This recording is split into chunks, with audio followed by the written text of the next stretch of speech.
Ako dito mag-ano. Ha? Alam mo, nagpunta kami dito, nagpa-medical kami. Alam mo ba kinakain namin yung pala yung pure? Bakit may ano ka? May diabetes ka? Hindi, may ano ka pending? Wala. Wala nga akong kapindi-pindi kahit ano eh.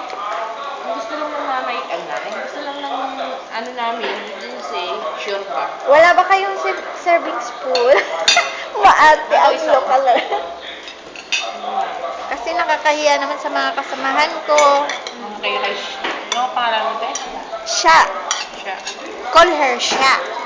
I-mix na natin ito. Oo. Kain?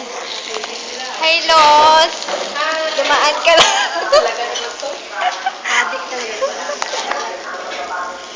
Hindi yan adik, abnormal yan. Hello! Ano ang pangalan mo? Kung baka makatatlong kanin ako nito ah. Hindi pa ka nagsisimula, makatatlong kanin. Paksiw. Yan ang paksiw. Yan. Ang sarap-sarap naman ito. Picturean mo na. Pinicturan ko na. Ilalagay ko na lang sa YouTube ko ba? Pinag-aksayan mo pa ng oras ng YouTube na yan. Ay talaga. Kasi pag nagtataka kasi ako pag pini-Facebook ko, Wala i-upload ba ko yung nagtitinda ng bagong dito? upload ko yung video sa Facebook. Wala ba nagtitinda ng bagong dito? Anong bago? Meron nga sa Albaha. Alba, nandun lahat Philippine food. Nag-upload kasi ako siya ng ano. Kuha ko ng isang kutsara. Wala ba dyan? Wala. Dati pa yung kinaaya ko na lang pupunta din. Ay, kapit-babi na lang. Kapicture ka naman ako pakain mo.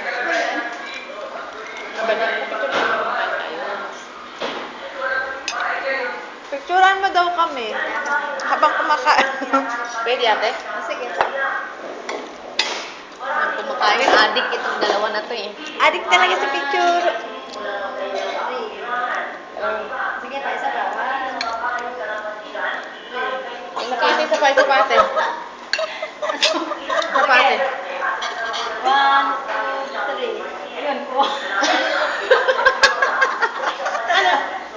Salamat. Salamat ate ng marami. Kumakal pala yun. Ate, sili yung nakain ko ata lahat.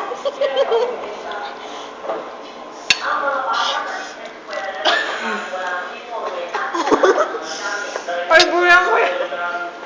Wag, maganda kayo nagkakawanan eh. Ikaw naman, tiniming mo. Hoy, kumain mo na kayo, gutom tayo niyan. Ganda.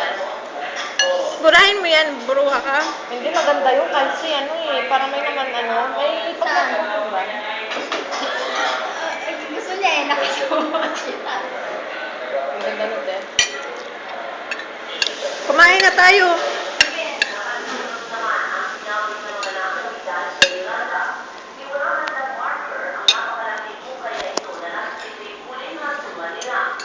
Alam mo, iniisip ko yung sinabi ni ate.